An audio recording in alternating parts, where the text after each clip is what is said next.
नमस्कार विद्यार्थी मित्रांनो आणि पालकांनो, बाळांनो, एवढ्यात तुमची 11 एप्रिलची शिफ्ट 2 संपलेली आहे. ठीक आहे, 5 वाजता पेपर संपला, 6 वाजेपर्यंत माझ्याकडे प्रश्न आले, लगेच मी हा व्हिडिओ शूट करतोय. ठीक आहे, सगळ्या गोष्टी बघणार आहोत. पेपरची डिफिकल्टी लेवल काय होती, इझी होता, मॉडरेट होता, ठीक आहे, कोणते क्वेश्चन आले, कशा पद्धतीचे क्वेश्चन आता पुढे येऊ शकतात, ठीक आहे, किती पर्सेंटाईल तुमची येतील, सगळ्या गोष्टी आपल्याला बघायच्या आहेत. ठीक आहे, फक्त व्हिडिओला पूर्ण बघा, मध्ये स्किप नका करू, चॅनलला सबस्क्राईब करा. बाळांनो, जोपर्यंत तुमचा एक चांगल्या कॉलेजमध्ये ऍडमिशन येऊन जातो तोपर्यंत मी तुमच्या सोबत असेल. ठीक आहे, आणि हे सगळे प्रश्न तुम्हाला व्हॉट्सअप ग्रुपवरती एक पीडीएफ फॉर्मॅटमध्ये भेटतील, म्हणून व्हॉट्सअप ग्रुपला लगेच जॉईन करा.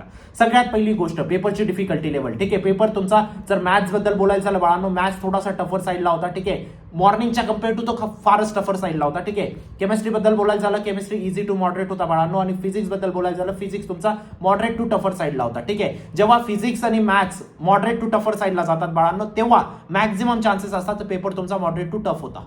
अशा केसेसमध्ये बाळांनो तुमचे कमी मार्क्सवरती सुद्धा जास्त पर्सेंटाईल येतात, तुम्ही फायद्यामध्ये राहतात. ठीक आहे, पेपरची डिफिकल्टी लेवल समजली. दुसरी गोष्ट, आता प्रश्न किती आहे, कोणते आले होते, सेफ स्कोर काय असणार आहे, त्याच्याविषयी पण बोलूया. ठीक आहे, आता मी तुम्हाला सगळ्यात पहिली गोष्ट बाळांनो, प्रश्न सगळे दाखवणार आहे. ठीक आहे, फिजिक्सच्या अशा पद्धतीने मी सगळ्या सब्जेक्टचे व्यवस्थित पद्धतीने सगळे प्रश्न काढून आणलेले आहेत बाळांनो. फक्त काही ना काही येऊन सांगायचं, ठीक आहे, युट्यूबवरती ते मला जमत नाही. ठीक आहे, जोपर्यंत प्रॉपर गोष्टी राहिल्या तेव्हाच मी युट्यूबवरती व्हिडिओ बनवतो बाळांनो. ठीक आहे, चला, पण त्याआधी एक महत्वाची गोष्ट मी तुम्हाला सांगू इच्छितो बाळांनो, तुम्ही फीडबॅक्स बघू शकता तिथं. ठीक आहे, आज सगळ्या विद्यार्थ्यांनी फीडबॅक दिले. मॅक्झिमम सेम टू सेम प्रश्न परीक्षेमध्ये, MST-CETच्या परीक्षेमध्ये क्रॅश कोर्स आणि मॉक टेस्ट मधूनच आले. तुम्ही इथं सगळे फीडबॅक चेक करू शकता बाळांनो. ठीक आहे, सर केमिस्ट्री में सारा mock test and crash course में से 100% था. ठीक है, इथं तुम्ही बघू शकतात, सारा पेपर मॉडरेट था, फिजिक्स थोड़ा सा टफ था, खूप सारे क्वेश्चन्स क्रॅश कोर्स आणि मॉक टेस्ट मधून as it is same to same होते सर.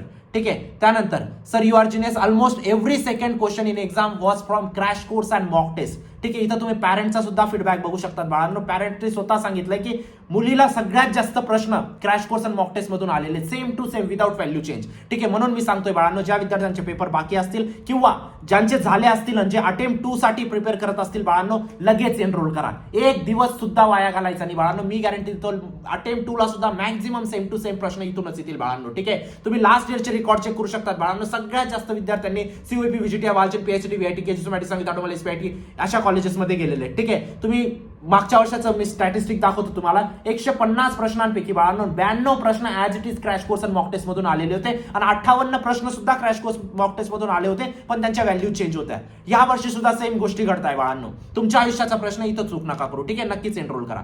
चला, आता आपण बघूया कोणते प्रश्न आले होते. फिजिक्स बद्दल जर बोलायचं झालं बाळांनो, पहिला गॉस लॉवरती प्रश्न आला होता बाळांनो. ठीक आहे, find the electric field at the distance r from infinite light charges. बघा बाळांनो, हे प्रश्न मला कुठून समजतात का नाही, हे सगळे स्टुडंट्सने दिलेले असतात. काय दिलेले असतात, माझ्या स्टुडंट्सने, जेव्हा माझ्या ऑफलाईनला स्टुडंट्स आहेत त्यांनी सगळे प्रश्न मला दिलेले असतात. सगळे मेमरी बेस्ड क्वेश्चन असतात. ठीक आहे, म्हणून क्वेश्चन इकडे तिकडे थोडाफार होऊ शकतो. ठीक आहे, थोडं फक्त तुम्हाला काय या व्हिडिओमधून काय अंडरस्टँडिंग पाहिजे तुम्हाला, की कोणते प्रश्न आले होते, कोणत्या टॉपिकचे प्रश्न आले होते. त्यानंतर बाळांनो, हा प्रश्न already crash course plus mock test मध्ये आपण घेतलेला आहे. ठीक आहे, इक्विव्हॅलंट कॅपॅसिटन्सचा 6 ते 7 मॉक टेस्ट मध्ये बाळांनो सेम टू सेम प्रश्न टाकलेला आहे आपण. ठीक आहे, त्यानंतर ड्रिफ्ट वेलॉसिटी बाळांनो, ड्रिफ्ट वेलॉसिटी मी पहिले पण बोललो होतो तुम्हाला, इम्पॉर्टंट आहे. ठीक आहे, क्रॅश कोर्स प्लस मॉक टेस्टचा प्रश्न आहे, सेम टू सेम. त्यानंतर बाळांनो, solve the current in to loops आणि क्रिचॉफ्स लॉ. मी तुम्हाला बोललो होतो बाळांनो, एक तर क्रिचॉफ्स व्होल्टेज लॉ येईल, एक तर क्रिचॉफ्स करंट लॉ येईल बाळांनो.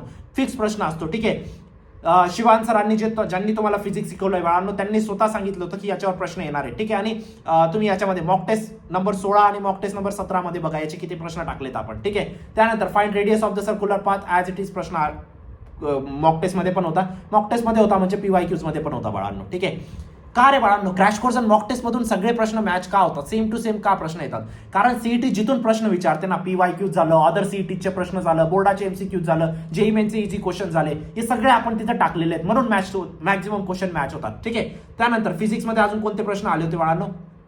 EMFचा प्रश्न आला होता तुमचा, चेंज इन फ्लक्सचा. ठीक आहे, हा प्रश्न सुद्धा आपण केलेला आहे. Calculate the force per unit length between 2 parallel current carrying wires. ठीक आहे, हा प्रश्न सुद्धा तुमचा मॉक टेस्ट नंबर 13 मध्ये घेतलेला आहे. ठीक आहे, सगळ्या गोष्टी टीम लगेच व्हेरीफाय करून घेते, हा प्रश्न कुठं टाकलेला आहे आपण. ठीक आहे, त्यानंतर convert peak to RMS and calculate AC power. हा प्रश्न आपण मॉक टेस्ट मध्ये नव्हता टाकला कारण खूप कमी प्रोबॅबिलिटी होती, पण हा आपण क्रॅश कोर्स मध्ये सॉल्व्ह करून दाखवला आहे तुम्हाला. ठीक आहे, त्यानंतर फाइंड न्यू टाइम पिरियड मी तुम्हाला बोललो होतो, एक तर टाइम पिरियड येणार आहे, एक तर अँप्लिट्यूड येणार आहे. टाइम पिरियड आलं, सॉरी टाइम पिरियड येईल नाही तर फ्रिक्वेन्सी येईल, तर टाइम पिरियड आलं बाळांनो. ठीक आहे. त्यानंतर कॅल्क्युलेट फ्रिंज विड्थ. ठीक आहे. यंग डबल स्लिट एक्सपेरिमेंटचा फ्रिंज विड्थचा प्रश्न मी तुम्हाला सांगितलं होता, बोर्डात पण येतो आणि हा प्रश्न सीईटी मध्ये पण येतो. पुढचे विद्यार्थी सुद्धा हा प्रश्न प्रिपेअर करून ठेवा. हा प्रश्न ऑलरेडी आपण crash course plus mock test मध्ये ऑलरेडी कव्हर केलेला आहे. ठीक आहे. त्यानंतर बाळांनो आता हा एक सॉरी अजून फिजिक्सचे 2 बसलेत ना. त्यानंतर फोटो इलेक्ट्रिक इफेक्टचा प्रश्न 100% माहित होता, हा प्रश्न येणार आहे. ठीक आहे. त्यानंतर तुमचा लेन्स फॉर्म्युलाचा हा प्रश्न आपण कव्हर नव्हता केला. हा प्रश्न आपण क्रॅश कोर्समध्ये पण नव्हता कव्हर केला आणि मॉक टेस्टमध्ये पण नव्हता केला. जी गोष्ट ऍक्सेप्ट करायची असते ना, तिथं मी सगळ्यात पहिले असतो बाळांनो की हा प्रश्न नव्हता कव्हर केला. पण मी सांगू इच्छितो 80% पेपर आपला कव्हर होता क्रॅश कोर्स आणि मॉक टेस्ट मधून. तेवढा केला असता मी गॅरंटी देतो तुमचे 80% मार्क आले असते.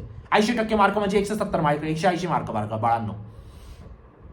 हे स्लॉवरती प्रश्न. आता केमिस्ट्रीवरती आलो. केमिस्ट्रीमध्ये थर्मोडायनामिक्समध्ये डेल्टा एच वरती प्रश्न येणार आहे, मी तुम्हाला बोललो होतो बाळांनो. ठीक आहे. त्यानंतर नॉन सिक्वेशन वरती प्रश्न येणार आहे, दोघं मॉक टेस्ट मध्ये घेतलेले आहेत, हा पण मॉक टेस्ट मध्ये आपण टाकलेला आहे. ठीक आहे. त्यानंतर ऑर्डर ऑफ द रिएक्शन किती वेळा, अरे बाळांनो मी बोर्ड्सला तुम्हाला इतक्या वेळा बोललो होतो की ऑर्डर ऑफ रिएक्शन करून ठेवा. मी हे पण बोललो होतो की केमिस्ट्रीमध्ये तुमचा MSTCT पण ऑर्डर ऑफ रिएक्शन येणार आहे आणि मॉक टेस्ट मध्ये कमीत कमी 15 ते 20 मॉक टेस्ट मध्ये हा प्रश्न असेल बाळांनो. सेम टू सेम आलेला आहे. ठीक आहे. त्यानंतर बघणार आपण मोलर मासचा कॉलिगेटिव्ह प्रॉपर्टीज वरती हा प्रश्न इझी, हा आपण क्रॅश कोर्स मध्ये घेतलाय, मॉक टेस्ट मध्ये नव्हता टाकला हा प्रश्न आपण. ठीक आहे. त्यानंतर calculate pH of weak acid already crash course plus mock test मध्ये दोघांमध्ये कव्हर्ड आहे. त्यानंतर explain the common ion effect in equilibrium, common ion effect crash course mock test दोघांमध्ये कव्हर्ड आहे. त्यानंतर identify oxidation state in p block. ठीक आहे. Oxidation स्टेटचा trend आपण बघा मॉक टेस्ट मध्ये असा नव्हता डायरेक्ट. ठीक आहे. आपण एक स्पेसिफिकली ट्रेंड दिला होता पण सिमिलर टाईप आला है ना. बघा जे प्रश्न सिमिलर आले मी सिमिलर सांगतो, पण बाकीचे जेवढे आहेत बाळांनो same to same crash course आणि मॉक टेस्ट मधून आलेले आहेत. ठीक आहे. कॅल्क्युलेट मॅग्नेटिक मोमेंट है ना, हा प्रश्न तुमचा कशाचा आहे, याचा transition and in transition elements मध्ये हा प्रश्न स्पिन मॅग्नेटिक मोमेंटचा विचारला जातो बाळांनो. आपण already crash course mock test मध्ये कव्हर केलेला आहे. त्यानंतर name the coordination compound IUPAC. ठीक आहे. आपण जो कव्हर केला होता आयुपॅक त्याच्या व्यतिरिक्त दुसरं आलेलं आहे, पण तुम्ही सगळे प्रिपेअर करून ठेवा बाळांनो. त्यानंतर स्टॅबिलिटी इन जीओसी. ठीक आहे. Famous question. त्यानंतर प्रिडिक्ट मेजर ऑर्गॅनिक प्रोडक्ट. ठीक आहे. Famous question. त्यानंतर बायोमॉलिक्युल्स अँड इट्स फंक्शन तुम्हाला मॅच करायचे होते बाळांनो. हा प्रश्न ऑलरेडी आपण क्रॅश कोर्स मॉक टेस्ट मध्ये कव्हर केलेला आहे. हा क्रॅश कोर्स मॉक टेस्ट मध्ये कव्हर केलेला आहे. हा क्रॅश कोर्स मध्ये कव्हर केलेला आहे. हा आपण वेगळा एक्झाम्पल कव्हर केलेला आहे, पण परीक्षेत जे आलं होतं ते कव्हर नव्हतं केलं आपण है ना.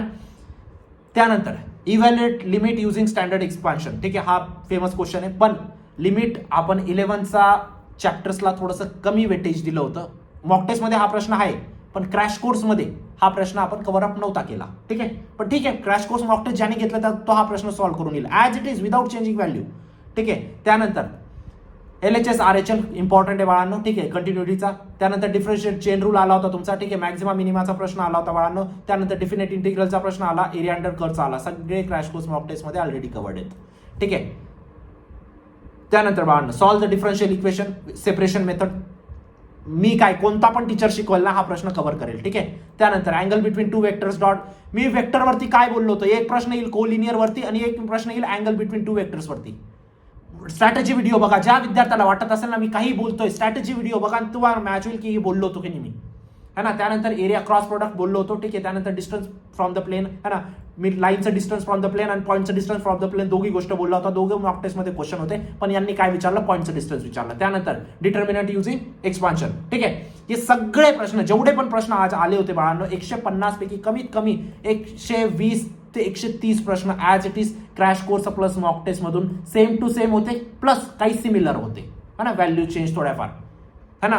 20 ते 25 प्रश्न फक्त नवीन होते बाळांनो. ठीक आहे. म्हणून मी सांगतोय ज्या विद्यार्थ्यांचा अजूनही पेपर बाकी असेल किंवा अटेम्प्ट 2 ला अपियर होणार असणार बाळांनो, सेम क्रॅश कोर्स आणि मॉक टेस्ट युजफुल ठरेल. ज्या विद्यार्थ्यांचा आज पेपर झाला असेल सगळ्या गोष्टी विसरून फक्त क्रॅश कोर्स आणि मॉक टेस्ट जरी केलं तरी तुम्ही खूप चांगला स्कोर करणार अटेम्प्ट 2 मध्ये. या गोष्टीची मी तुम्हाला खात्री देऊ इच्छितो बाळांनो. ठीक आहे. फक्त विश्वास ठेवा, सगळ्या गोष्टी पॉसिबल आहे. ठीक आहे. या सगळ्या प्रश्नांची PDF तुम्हाला व्हॉट्सअपला भेटून जाईल. ठीक आहे. तिथं तुम्हाला मी रात्री अपलोड करून देईल, तिथून तुम्ही रेफरन्स घेऊ शकता, सगळ्या गोष्टींचा क्वेश्चन मॅच करू शकता. ठीक आहे.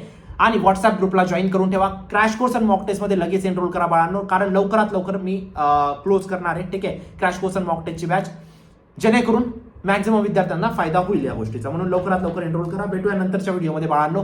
उद्याच्या शिफ्ट 1च्या व्हिडिओमध्ये, आणि मार्क्स वर्सेस पर्सेंटाईलचा एक व्हिडिओ टाकणार आहे. ठीक आहे, आता या व्हिडिओमध्ये मी कव्हर नाही केलं की आजच्या मार्क्सला किती पर्सेंटाईल येतील.